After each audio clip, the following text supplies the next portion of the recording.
L'anesthésie locale, c'est une opération. Ouais, j'ai plus d'inspiration que d'expiration.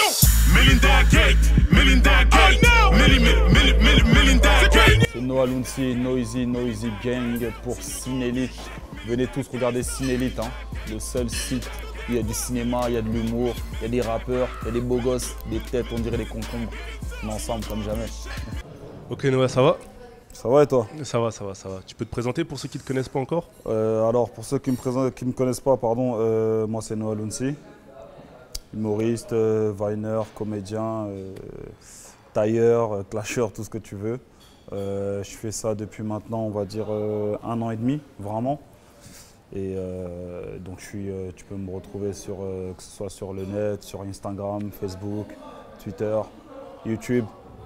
Et donc voilà quoi. Et récemment, j'ai signé sur le label Universal et Monstres Marins de Maître Gims. On va en parler. Ouais. Donc voilà. Ok. Et comment était venue l'idée de faire des vidéos? L'idée de faire des vidéos, c'est franchement, c'était vraiment bizarre en fait, comment ça a commencé. Le truc, c'est qu'il y a eu un phénomène Vine. Je sais pas si tu vois le truc des États-Unis là, 6 secondes. Et il y a Instagram qui l'ont importé en 15 secondes, tu vois. Et moi, je rentrais, parce qu'avant, j'étais footballeur. Donc, je rentrais du club où j'étais en Italie. Et j'ai un ami qui avait fait un Vine qui m'avait tué de rire. Et je l'ai appelé, je lui ai dit, je vais faire un remake de ce que tu avais fait, tu vois. Mais vraiment comme ça, parce que moi, je suis vraiment taquin et j'aime beaucoup déconner. Donc, je l'ai fait. Et à ma grande surprise, ça a pété d'un coup. Et les gens, ils ont continué à me demander, fais des vidéos. J'ai dit, mais moi, je suis pas humoriste. Je raconte quoi dans mes vidéos? L'inspiration, tu l'as puisée où, justement? L'inspiration, si tu veux, elle vient... c'est l'inspiration de tous les jours, en fait. C'est la vie de tous les jours. C'est le quotidien, c'est mon quotidien, c'est le quotidien de tout le monde. C'est pour ça que souvent, tu vois, mes vidéos, elles sont... ça va être du one-shot. Ça va être du one-shot, ça veut dire que dès que je vais voir quelque chose dans la rue, ça va m'inspirer, je vais le faire. Ma mère m'inspire beaucoup, mes proches. Donc voilà, souvent c'est le quotidien. C'est vrai que tu as des personnages aussi, Vieux Boxeur, tu as aussi des filles que tu fais intervenir dans tes vidéos. Est-ce que Vieux Boxeur, c'est un personnage qui existe? Enfin, tous ces personnages, tiens à préciser, c'est des personnages tirés de faits réels, mais vrais réels en fait. Dans le sens où Vieux Boxeur. T'as un tonton qui est comme ça ou quoi? Comment? T'as un oncle qui est comme ça? J'ai un oncle, il est même pire que Vieux Boxeur. C'est des trucs même que je fais pas trop, pour pas trop qu'il voit que c'est lui, parce que peut-être tu peux me dire, oh, mais toi, je vais te goumer, comment tu me fais trop comme ça? En fait, j'ai un oncle, voilà, comme beaucoup de tontons africains, il s'invente des vies en disant qu'il a été champion de judo ou champion de nanana. Et toute l'année, quelle que soit la saison, il traînait en caleçon, en boxeur, tu vois. Mais tout le temps, ça veut dire qu'il avait tout le temps les couilles qui pendaient, tu vois. Et moi, ça m'a inspiré et je me suis inspiré de lui, tu vois. Et à partir de là, j'ai boxeur. Et quand tu ramènes des personnages comme les filles qui t'accompagnent dans tes vidéos, c'est pour ramener un peu de fraîcheur au contenu. Pas quand tu dis fraîcheur, je te parle d'inédit. Hein. Les coulimans. Ouais, non, c'est pour les gars, ça. C'est pour qu'ils kiffent un peu. Non, non, c'est parce que j'aime bien. Faut qu'il y ait une interaction. Mais mon quotidien fait que je suis beaucoup avec des femmes, donc fallait emmener ça. Donc j'essaye au maximum d'amener tout type de femmes. D'ailleurs, je continue d'en recruter encore et c'est bien, ça amène d'autres personnages, c'est très bien. C'est vrai que la plupart de tes vidéos, on a remarqué que ça tourne beaucoup autour des femmes. Tu vois, c'est presque une passion presque maladive. Est-ce que tu peux nous expliquer comment ça se fait? Le truc, si tu veux, c'est que moi, j'ai grandi avec énormément de femmes. J'ai grandi avec énormément de femmes dans le sens où, déjà, quand j'étais plus petit, déjà, j'écrivais beaucoup. Mais bon, je viens de Sevran. Et quand à Sevran, t'as que des mecs qui font du peura, toi t'écris, on va dire, des textes un peu fleur bleue. T'es pas dans le coup, les mecs vont dire, gros, tu fais quoi là? Nous on fait du rap, toi tu... Ouais. Donc non, j'ai grandi avec énormément de femmes et j'avais déjà cette sensibilité, on va dire. Donc ce qui fait que, en grandissant, ça a été tout à fait naturel pour moi. J'avais une facilité à parler des relations hommes-femmes. Et c'est là que j'en suis venu à faire des vidéos où le thème tournait beaucoup autour des femmes parce que c'est notre quotidien. Mais t'as pas peur de t'enfermer en fait dans un style d'humour, relation homme-femme à chaque fois, etc. Non du tout, parce que si tu remarques bien, je fais pas que dans ça, on va dire. Je sais pas si tu... Non, c'est vrai que la majorité c'est dans ça, mais il n'y a pas que ça. La majorité c'est dans ça, mais je fais pas que dans ça. Si je faisais que dans ça, là tu pourrais dire ça. Mais je ne suis pas que dans ça, donc à partir de là, non, moi je trouve que Je vais te prendre un exemple. Jamel Debbouze, que j'aime beaucoup. Quand il a commencé ce spectacle, ça tournait beaucoup autour de sa famille. Mais il a su varier, le faire avec différentes variantes. Ça fait que son premier spectacle, il est différent du deuxième, différent du troisième, tu vois. Et c'est pareil pour moi, tu vois. Et de toute façon, j'invente pas l'eau chaude. Hein. Tous les thèmes qu'on fait, c'est toujours les mêmes choses. Revisité. Ouais. Voilà, c'est revisité, c'est fait à chacun. En fait, toi, tu as une base, ce sont les femmes, mais après, tu peux faire autre chose. Exactement, quoi, les relations. Totalement. Ma base, c'est les femmes, mais après, je m'imprègne aussi de la société. La société, aujourd'hui, elle nous vend quoi? Elle nous vend des belles femmes, tu vois. Donc, à partir tu vis avec ton temps, c'est ça? Voilà, je vis totalement avec mon temps. D'accord. Il y a des humoristes qui t'ont inspiré ou pas du tout? Des humoristes qui m'ont inspiré, bon, c'est un peu dur de dire ça, parce que dans le sens où, je t'ai dit, moi, je sors du foot. Ouais. Si tu veux, sans prétention, hein, je ne suis pas du tout dans l'école. Tu vois, il y en a, par exemple, ceux qui font je ne sais pas si je peux les appeler mes collègues, ceux qui font des vines ou qui sont dans l'humour comme moi, ça veut dire qu'ils ont été imprégnés dans ça, ils baignent dans ça depuis tout petit. Moi, ça fait même pas 1 an et demi que j'en fais. Avant, j'étais dans le foot. Ça veut dire que c'est comme si quand tu es à l'école, tu es en général et tu fais une dérogation, tu te retrouves en bac pro. Ben, c'est pareil. Moi, j'étais pas du tout dans ça. Ça n'a rien à voir à ce moment, rien à voir. Ouais. Donc, il y a énormément d'humoristes que j'apprécie, que ce soit les anciens, les Coluche, Jamel, enfin les anciens, ceux qui tu vois, de base, tu vois. José Balasco, les Jamel, Gad Elmaleh, Omar Sy, tout ça. Et derrière, il y a aussi les nouveaux qui m'inspirent. Donc non, moi, j'essaie de regrouper un peu tout ça. Et tout ça, ça m'inspire, tu vois. J'oublie pas aussi ceux de mon pays d'origine, qui eux aussi sont très très forts. En fait, tu as un mix de plusieurs inspirations et après tu le fais à ta sauce, c'est ça? Totalement, ça veut dire que avant, si tu veux, c'est un travail, tu vois. Donc au début, il y avait des gens que j'aimais. Et puis maintenant, avec mon manager, on a appris à bosser. Donc maintenant, il y a des gens que je regarde de différentes manières. C'est-à-dire un mec comme par exemple Eddie Murphy, je regarde ses débuts. Un mec comme Jerry Seinfeld, pareil. Tu vois, tous ces humoristes-là, ceux qui étaient dans le stand-up, je les regarde d'une autre manière pour apprendre d'eux aussi. Donc les Kevin Hart, tout ça, tu vois. Thomas Gijol en France ici, donc pas mal m'inspire. Et donc la scène française actuelle, elle t'inspire pas trop, c'est plutôt les anciens, c'est ça? Si, totalement. Totalement. Ça veut dire, sauf que le truc, si tu veux, c'est que moi, j'évite de trop regarder pour trop m'inspirer, justement. Ah, tu veux pas copier, en fait? Exactement. Sans faire exprès. Parce que c'est sans faire exprès, tu vois. C'est comme un exemple, tu es petit, tu joues au foot, tu as un exemple, par exemple, je sais pas, tu es fan de Zidane. Quand tu joues, tu as forcément envie de jouer comme Zidane. Tu comprends ce que je veux dire? Que si tu joues, mais sans regarder ces autres-là, tu vas jouer à ta propre manière. Je ne sais pas si tu vois ce que je veux dire. Donc moi, c'est la même chose. C'est les gens que j'apprécie totalement, que ce soit la scène d'humoriste actuelle française ou l'ancienne. J'apprécie totalement, mais j'essaie vraiment de m'imprégner de mon univers à moi pour donner aux gens ce que je sais faire, quoi. On a constaté que tu as beaucoup de tatouages aussi. Ouais. Est-ce que tu peux nous expliquer leur signification? Alors, il faut savoir, ça précisez-le bien, hein, que moi, ce n'est pas un effet de mode. Je suis tatoué, ça fait plus de 4 ans que je suis tatoué. J'étais même pas un peu connu. Les tatouages, c'est juste que ça, moi, il y en a qui écrivent, il y en a qui pleurent quand ils ne sont pas bien, il y en a qui, je sais pas, ils ont besoin d'aller jouer au tabac, au PMU. Moi, je me tatoue. Après, c'est peut-être pas la meilleure des manières, la meilleure des choses à faire, peut-être. Mais moi, c'est ma manière on va dire, de retranscrire ce que j'ai ressenti tout au long de ma vie. Ça veut dire que tout ce que j'ai tatoué, il y a mes peines, mes joies, mes bonheurs, mes tristesses. C'est mon histoire, quoi. C'est vrai qu'en préparant cette interview, on a remarqué que quand tu abordes des sujets sérieux ou des douleurs que tu as pu avoir dans ta vie, tu le fais par écrit sur ton Instagram ou sur ton Facebook, mais que tu ne le fais pas en vidéo. Est-ce que tu as une certaine pudeur à aborder les choses douloureuses en vidéo? Tu préfères en rire? Enfin, tu préfères rire en vidéo? Je préfère en rire en vidéo. C'est bien la remarque que tu fais, parce qu'en fait, il y en a beaucoup qui m'ont déjà posé cette question. Et si tu veux, moi, mon objectif, c'est le cinéma. L'objectif concret, depuis que je suis lancé dedans, on va dire vraiment professionnellement, l'objectif c'est le cinéma. Et pour arriver au cinéma, il faut énormément travailler. Et je pense que là, tout de suite, j'ai pas envie, les gens, il faut déjà qu'ils qu'ils s'imprègnent dans leur tête que Noah, c'est un humoriste, tu vois. Comme ça, le jour où ils me verront dans une scène où je joue totalement un rôle diversifié, un rôle différent, pardon, là, ils se diront « Ah ouais, le mec, ça change, quoi. Tu comprends ce que je veux dire? Ça fait que là, pour l'instant, tout ce qui est personnel, on va dire, je préfère le mettre à l'écrit. Et puis même à l'écrit, je trouve que tu as une sensibilité qui est autre pour toucher les gens. Et la preuve, c'est qu'apparemment, il y a pas mal de personnes qui se sentent touchées. En fait, à l'écrit, tu arrives à trouver les mots, mais en vidéo, peut-être que tu n'arriverais pas à trouver les bons mots, le ton juste pour aborder des… C'est pas ça, c'est que 15 secondes, c'est trop court. Ouais. Pour dire ce que tu vois, pour faire ressentir, pour faire rire 15 secondes, c'est même assez.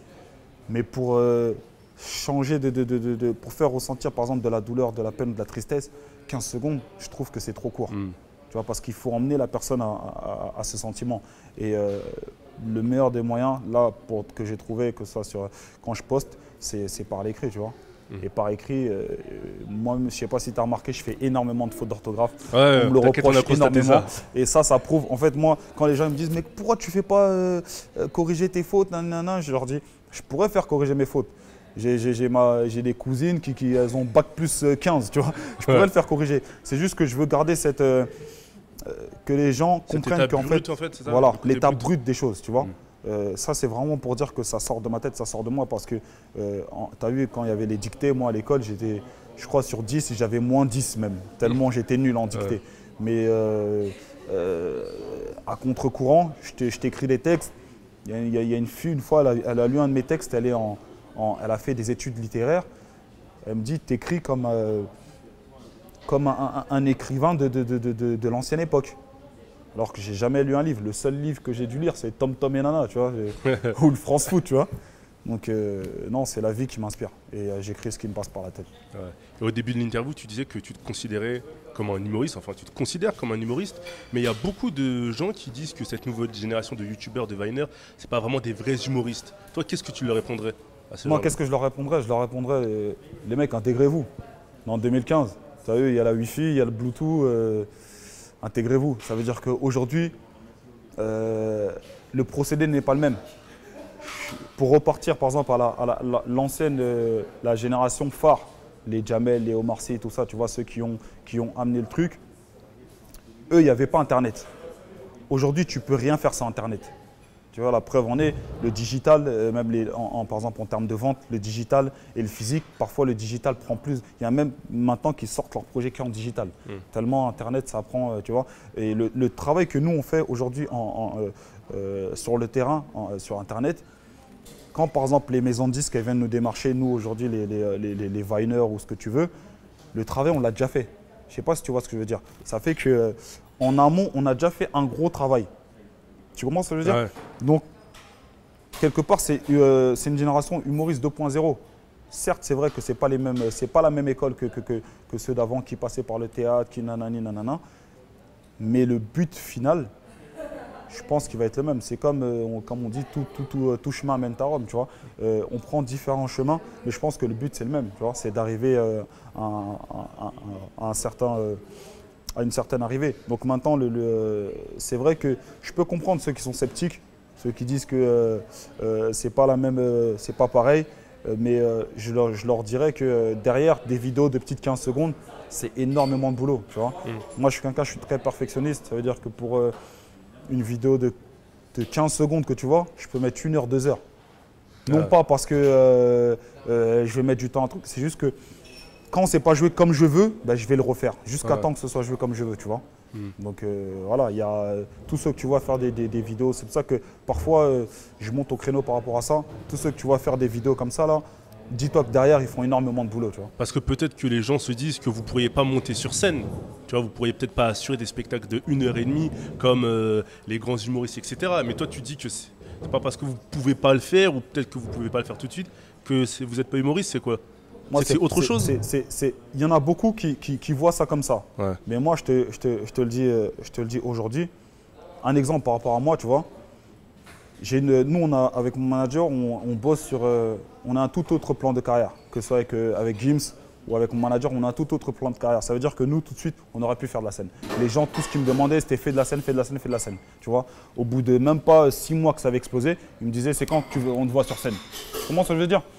Je te prends un autre exemple, il y a même pas 3 mois, je crois. On est allé au Jamel Comedy Club. À la fin du Jamel Comedy Club, les gens qui étaient dans la salle, ils venaient me voir, ils faisaient des photos avec moi, ils me demandaient quand est-ce que c'est toi qui montes. Tu comprends ce que ça veut dire? Moi qui viens de… Donc il y a de l'attente. Il y a de l'attente. C'est pas que je peux pas le faire. Je suis super à l'aise, tu vois, que ce soit devant les caméras ou même devant… J'ai déjà pris un micro pendant 15 minutes, en impro, total impro, j'avais rien révisé. Ouais. Et tu vois, total impro, que comme ça, tu vois. C'est pas que je peux pas le faire, c'est juste que moi, on est dans une autre démarche, dans un autre type de plan de carrière. Et si tu veux, par exemple, je pourrais te dire, par exemple, ceux qui font de la scène, c'est pas dit qu'en 15 secondes, ils arrivent à faire des vidéos à faire rire en 15 secondes. C'est super compliqué de faire rire en 15 secondes. Ouais. Tu comprends ce que je veux dire? Ouais. Et il y en a énormément qui le font. Mais est-ce qu'il y en a énormément qui réussissent à se faire connaître, on va dire? Ou à dire que, voilà, nationalement, ils sont connus, tu vois? Il y en a très peu qui y arrivent, tu vois? Donc, non, inversement, c'est un travail. Il y en a qui vont y arriver, il y en a d'autres qui ne vont pas y arriver. Mais non, moi je pense que faut regarder d'un autre côté. Il ne faut pas le regarder du genre, ouais, il fait 15 secondes, il ne peut pas monter sur scène. Non, si le mec qui est monté sur scène, il a travaillé avant, tu vois. Donc, toi aussi, avec du travail, tu vas peut-être mettre plus de temps, mais tu vas y arriver.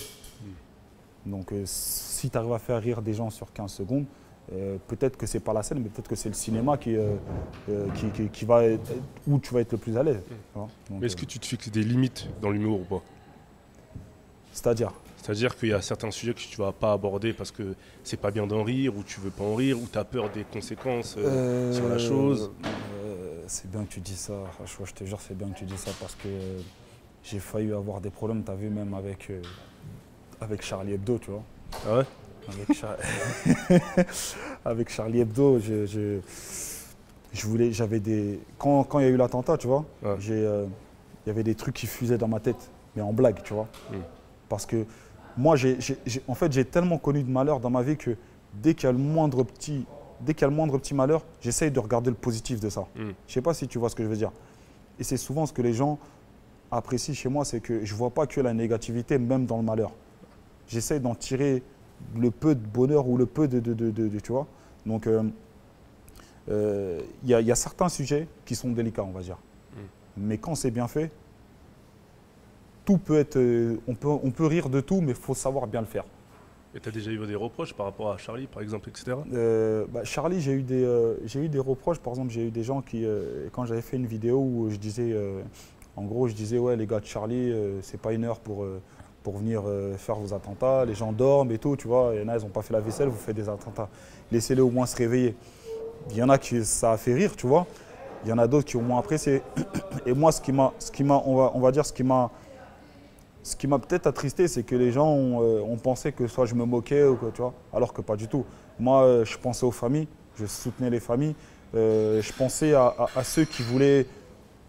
Tu sais, tout le monde ne réagit pas de la même manière quand il y a une épreuve. Il y en a qui… tu peux tomber sur un mec, sa mère elle va mourir, elle va pas pleurer.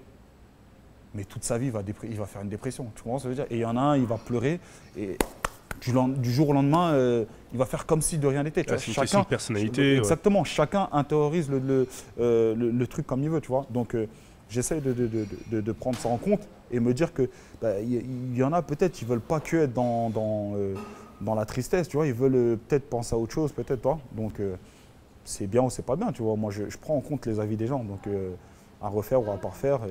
Et après, je modifie ce qu'il y a à modifier. Ok, d'accord.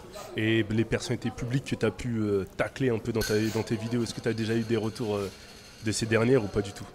Personnalités publiques? Ouais. Généralement, les personnalités publiques, quand je les tacle, elles savent que c'est de l'humour. Elles savent vraiment que c'est de l'humour. Et généralement, Dieu merci, elles apprécient, on va dire, ce que je fais. Donc, le seul petit bémol que j'avais eu, enfin bémol, c'était avec le Marseillais, comment il s'appelle, celui qui a des rastas, là, on dirait les branches. Là. Batui.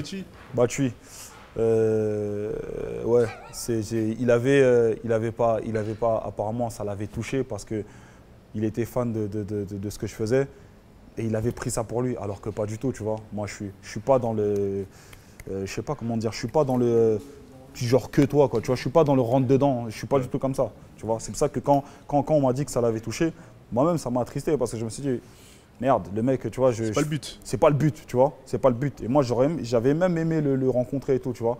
Après, j'ai eu par exemple, des insultes de son petit frère ou je sais pas qui, mais j'en ai pas tenu compte. T'as vu, c'est des petits. Il vient d'avoir sa puberté, tu vois. Frère, il y a des petits de chez moi, ils vont le voir, tu vois. Ça sert à rien, tu vois. Donc, j'en ai pas tenu compte. Mais moi, j'aurais bien aimé le rencontrer, lui dire que, t'as vu, c'est pas. Son agent m'a appelé, tu vois. Pour dire que voilà, il était affecté par rapport à ça et tout, et que ça l'avait touché parce qu'il aimait ce que je faisais, tu vois. C'est le seul truc en gros que, tu vois, et que j'ai trouvé ça triste parce que j'ai rien contre lui, tu vois. Et au contraire, juste après cette histoire, il avait, je crois, il avait mis 2 buts même contre les équipes contre lesquelles il a joué, tu vois. Donc je me suis dit, tant mieux si j'arrive à le booster, tu vois. C'est comme les coachs. Parfois un coach va t'enterrer, toi derrière tu mets les buts. Tu vois, donc non, à part ça, généralement, les personnalités le prennent très bien. Quoi. Ouais. C'est vrai qu'on a remarqué que tu connais beaucoup de rappeurs, de footballeurs. Ouais. Comment les connexions elles se sont effectuées en fait? Alors moi, déjà, j'étais dans le foot, donc je connaissais déjà pas mal de footeux, parce que j'y étais. Et je sais ce milieu de requins, comment ils sont ces crocodiles-là. Et après, pour le reste, c'est que des gens qui appréciaient mon boulot. Tu vois. Moi, sincèrement, déjà de base, tu vois, je suis ceux qui ne me connaissaient pas. C'est pour ça que l'humour m'a beaucoup aidé par rapport à ça. Je veux dire, parce que je suis quelqu'un, tu pourrais pas le croire là, mais je suis super timide. Tu vois, je suis super timide et même d'où je viens, si tu remarques bien, on est tous un peu comme ça. Ça veut dire que quand on ne connaît pas, on ne va pas aller vers les gens. Ouais. Tu vois, mais vraiment, tu peux même croire que c'est de l'arrogance, alors pas du tout. C'est juste que je te connais pas, frère. Ça se trouve, tu vas me faire du mal. Tu vois. Donc, j'ai pas envie de venir vers toi. Mais vu que j'ai une tête qui fait que tu crois que je sors de prison, tu crois que c'est de l'arrogance. Mais non, peut-être que ça se trouve, j'ai peur de toi. Tu vois. Mais et l'humour m'a permis, tout comme le théâtre ou quoi, tu vois, à aller vers les gens et à avoir attiré plus de sympathie, on va dire.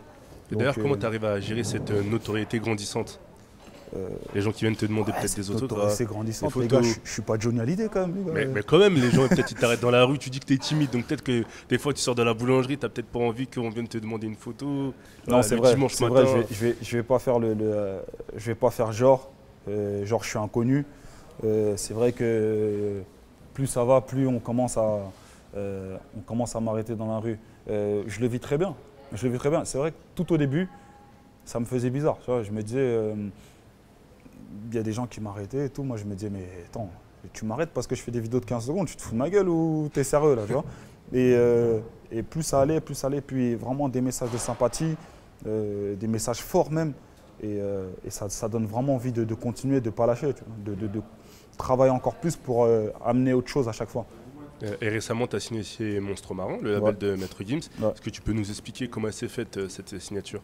Alors, cette signature chez Monstre Marin, ça s'est fait tout naturellement en fait. Dans le sens où moi je connaissais Dadju, le petit frère de Muggy, et avec lequel je suis très proche. Je connaissais Dadju. Et Dadju, bon, toujours on aime bien se taquiner, tout ça. Moi je lui dis que c'est le Chris Brown français, que c'est le chouchou des belles nanas. Et lui, il me taquine, mais c'est incroyable ce que tu fais, t'es le Kevin Hart français, nanana. Il me dit sincèrement, il y a un truc à faire. Et je ne sais pas pourquoi, mais je sens que bientôt, il y a un gros label qui va venir te voir. Donc avant que ça arrive, il faut que je parle de toi à Muggy. Et tu sais, moi, ça fait 1 an et demi que je fais ça. Maître Gims, c'est un mec, tu vois à la télé, tu vois, tu te dis, mais qu'est-ce qu'il me raconte, tu vois. Il dit, gros, vas-y, continue, t'es chaud, arrête de prendre la tête, laisse-moi faire mes vidéos, tu vois. Ouais. Et un jour, il m'appelle, il me dit, ouais, Noah, t'es où? Je dis, ouais, je suis sur Paris et tout. Il me dit, ouais, on peut se voir et tout, je vais te présenter à mon frère. Et je lui ai dit, vas-y, ok, pas de souci. Donc on s'est vus. Et là, j'ai rencontré, d'ailleurs, il était sans ses lunettes, méconnaissable, le mec. J'ai cru que c'était son petit frère, tu vois. C'est quoi, c'est un sosie, c'est quoi, ramenez le vrai, les gars. Non, mais méconnaissable, hein. Ouais. Même les gens, ils ne savaient même pas que j'étais. Et le mec super cool, on a discuté de tout et de rien et tout de suite il m'a dit que voilà, qu'il avait entendu parler de moi par rapport à Dadju et à Barak Adama, qui lui a beaucoup parlé de moi, qui appréciait énormément ce que je faisais, que lui ne voyait pas que le côté humoriste, il voyait plein de choses autour, que j'avais une image, que je pouvais faire de la musique, voilà, et qu'il était vraiment intéressé pour que je rejoigne son label. Donc moi je lui ai dit bah écoute ça me fait plaisir, mais bon je suis pas un mec facile, tu vois. Faut que j'en parle un peu autour de moi. Non, je rigole. J'ai kiffé direct et je lui ai dit voilà, il n'y a pas de souci, il faut que je vais en parler avec mon manager, tirer le pour et le contre. Et on en a parlé, ça s'est fait très rapidement parce qu'il avait des shows à gauche, à droite. Et dès ça a pu se faire, ça s'est fait quoi. Et qu'est-ce qui t'apporte le label en fait au quotidien? Alors, ce qui m'apporte, ce que le label Monstre Marin et Maître Gims m'apporte, c'est vraiment une visibilité. Ce qui m'apporte et ce qu'ils vont m'apporter, c'est vraiment la visibilité. Ça veut dire qu'aujourd'hui, moi, j'étais connu. Tu vois, je suis connu peut-être même à l'étranger, tu vois, parce que je reçois pas mal de messages de partout. Je suis connu en France aussi, sûrement peut-être dans les grandes villes peut-être, mais peut-être dans le Languedoc-Roussillon ou tu vois des petits bleds paumés où la poste elle a 1 heure. Peut-être les gens ne me connaissent pas, tu vois. Alors que Meggy, lui, tu vois, même les vaches, je suis sûr, elles chantent ses chansons, tu vois. Il est populaire, ça. Et il est populaire. Et ce qui pouvait m'apporter, c'était ça, tu vois. Et aujourd'hui, quand tu es humoriste, je ne suis pas rappeur, je suis humoriste, tu vois. Donc, enfin, j'essaye d'être humoriste. Quand tu fais dans l'humour, il faut vraiment être populaire. Parce qu'il faut pouvoir toucher un maximum de public. Et moi, c'est ce que j'avais besoin, que mon travail soit vu par un maximum de personnes. Donc aujourd'hui, ce qui m'apporte, c'est ça. Et après, tout ce qui est niveau business, on parle beaucoup. C'est un mec super simple. Aujourd'hui, je peux le dire, c'est comme un frère. Donc il me conseille beaucoup. D'ailleurs, là, on a un single qui va sortir, qui arrive bientôt. Et il m'a beaucoup conseillé. Bocinto, ouais, exactement. Ton vocabulaire que tu as inventé. Bocinto, ouais, c'est un vocabulaire qui commence à… Je vais demander des droits à Larousse bientôt. Hein, parce que sinon, on va le faire avant toi. Ah, parce que tout le monde commence à l'utiliser. Et ouais, Bocinto qui arrive bientôt. Et voilà quoi. D'accord, donc en fait c'est surtout de la visibilité, tu as même intervenu dans un de ces clips il me semble. Ouais, dans Melinda Gate. Ouais, ça commence comme ça en Melinda fait, Gate, j'ai participé dans Melinda Gate, il y a d'autres clips qui vont arriver où je vais être dedans aussi. Il y a la tournée, sa grosse tournée, c'est une tournée avec plein de Zénith, 5 Bercy, où je suis en première partie. Donc ouais, il y a un gros travail, sur lequel on bosse. Et voilà, c'est que… Aujourd'hui, moi, je suis Noah et lui, il faut qu'il on va dire, son travail, c'est de me faire connaître dans la France entière, voire à l'extérieur. C'est vraiment ça le but. Comment est-ce que tu génères tes revenus? Alors, ça dépend. Ce soit en booking, je fais beaucoup de booking parce que je hoste aussi. Je hoste pas mal, c'est-à-dire, je sais pas si tu vois, par exemple, Chris Brown qui va être dans une… Bon, je te dis pas que je suis Chris Brown, attention, hein. Je fais pas les mêmes pas. Mais je hoste beaucoup, ça veut dire que dans une soirée, je vais prendre le micro, je vais tailler un peu les gens, tu vois, je vais lancer 2-3 blagues et je vais hoster avec le DJ. Je hoste pas mal, je fais pas mal de pubs aussi pour les gens, ça me rapporte des revenus. Le hosting, ça me rapporte des revenus aussi. Là, par exemple, mi-août, on est au Congo. On est au Congo, il y a un gros show là-bas, une grosse pool party que je hoste aussi, tu vois. Et ça aussi, ça me rapporte des revenus. Donc souvent, c'est comme ça que j'arrive à en vivre, tu vois. Et ça fait 1 an et demi. Moi-même, au début, je me disais, mais comment je vais faire pour vivre de ça, tu vois. Ouais. Et ça fait 1 an et demi, ça n'arrête pas, quoi, tu vois. Aujourd'hui, je vis de ça, je vis comme ça, quoi, grâce à ça. D'accord. Et qu'est-ce qu'on peut te souhaiter pour la suite? Qu'est-ce qu'on peut me souhaiter pour la suite? Souhaitez-moi, les gars, que je sois au cinéma. Que je sois avec Omar Sy, non, ouais, de la réussite si Dieu veut. Et ouais, la réussite, la bonne santé. Et comme je t'ai dit, l'objectif c'est le cinéma, hein. Hollywood. J'ai envie de faire en sorte que Noah Lonsi, qu'on se dise que voilà, vous aviez interviewé un petit mec du 93 sur Appelite et que demain il a l'affiche, tu vois, sur le bus ou je sais pas quoi, tu vois.